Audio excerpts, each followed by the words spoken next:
काही वेळेपूर्वी विधान भवनाच्या या एंट्री पॉइंटला या ठिकाणी आग लागली होती। आपण बघितलं की शॉर्ट सर्किटही मोठ्या प्रमाणात झालेला बघायला मिळाला।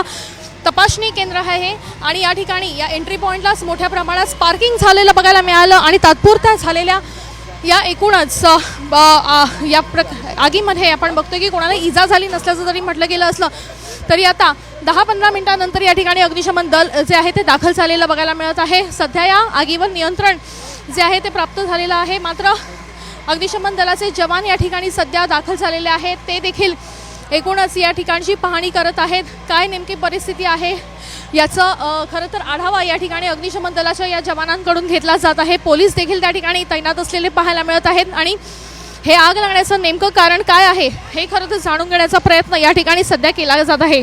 सुरुवातीला स्पार्किंगचा मोठा आवाज आला असल्याची माहिती मिळत आहे। त्या ठिकाणून वास आलेला देखील बघायला मिळाला होता। महिला पोलीस कर्मचारी त्या ठिकाणी तैनात होते, सुरक्षा दल कर्मचारी त्या ठिकाणी तैनात होते। मात्र अचानक मोठा स्पार्क झाला आणि या ठिकाणी इलेक्ट्रिक बॉक्स आहे त्या बॉक्सला या ठिकाणी आग लागली असल्याचं पाहायला मिळत आहे। आपण बघतोय की अग्निशमन दलाची ही दुसरी गाडी देखील या ठिकाणी सध्या दाखल झाली असलेली बघायला मिळत आहे। विधान भवन परिसरामध्ये काही वेळेपूर्वी आग लागली होती आणि या आगीमध्ये खरं तर आगीचं नियंत्रण या ठिकाणी मिळवण्यात आलं होतं। मात्र तरी देखील या ठिकाणी जे आहेत त्या अग्निशमन दलाच्या या 2 गाड्या सध्या दाखल झालेल्या पाहायला मिळत आहेत आणि अग्निशमन दलाचे जवान एकूणच नेमकी काय घटना झालेली आहे याचा आढावा आतमध्ये घेताना पाहायला मिळत आहेत। तात्पुरती आग विझवण्याची यंत्रणा या ठिकाणी जी आहे ती कामी आली आणि त्यानंतर या यंत्रणांच्या मदतीनं या ठिकाणी जे आहे ते आग विझवण्यात आला।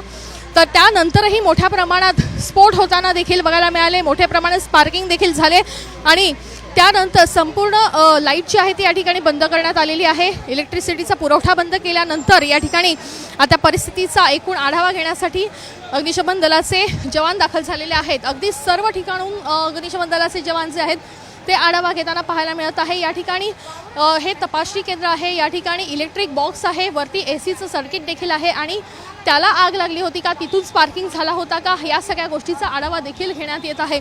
आपण बघतोय की त्या ठिकाणी एसी आहे आणि एसीची यंत्रणा आहे आणि एसीच्या यंत्रणेच्या परिसरामध्ये जे आहे ते सध्या आजूबाजूची भिंत जी आहे ती काळी झालेली पाहायला मिळत आहे। त्याच्यामुळे एसीच्या डकमधून हे स्पार्किंग झालं होतं का की अन्य कुठल्या गोष्टीमुळे हे स्पार्किंग झालं होतं याचा तपास या ठिकाणी अग्निशमन दलातर्फे आणि पोलिसांकडून घेण्यात येत असल्याचं सध्या दिसून येत आहे।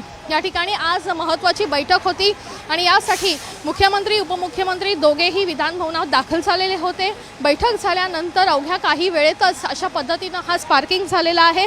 अनेक नेते मंडळी या ठिकाणी उपस्थित होते। काही वेळेपूर्वी विधानसभा अध्यक्ष राहुल नार्वेकर यांनी देखील या ठिकाणी येऊन याचा आढावा घेतला आहे। मात्र कोणीही याच्यामध्ये जखमी झालेलं नसल्याचं त्यांनी स्पष्ट केलेलं आहे।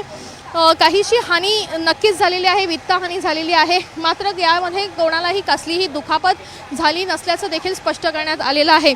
मंत्रालयात असलेल्या तात्पुरत्या आगीवर नियंत्रण मिळवण्यासंदर्भातल्या यंत्रणेचा वापर करून या ठिकाणी हे नियंत्रण मिळवण्यात आलेलं आहे। मात्र पूर्णपणे या संपूर्ण गोष्टीचा आढावा जो आहे तो सध्या घेतला जात आहे आणि नेमकी काय घटना घडली हे देखील या ठिकाणून जाणून घेण्याचा प्रयत्न केला जात आहे। या ठिकाणी महिला सुरक्षा कर्मचारी देखील उपस्थित होत्या, त्यांच्याकडून देखील या सगळ्या घटनाचा आढावा जो आहे तो सध्या घेतला जात असल्याचं पाहायला मिळतंय। कॅमेरापर्सन विक्रमसह वैदेही काणेकर, साम टीव्ही न्यूज, मुंबई।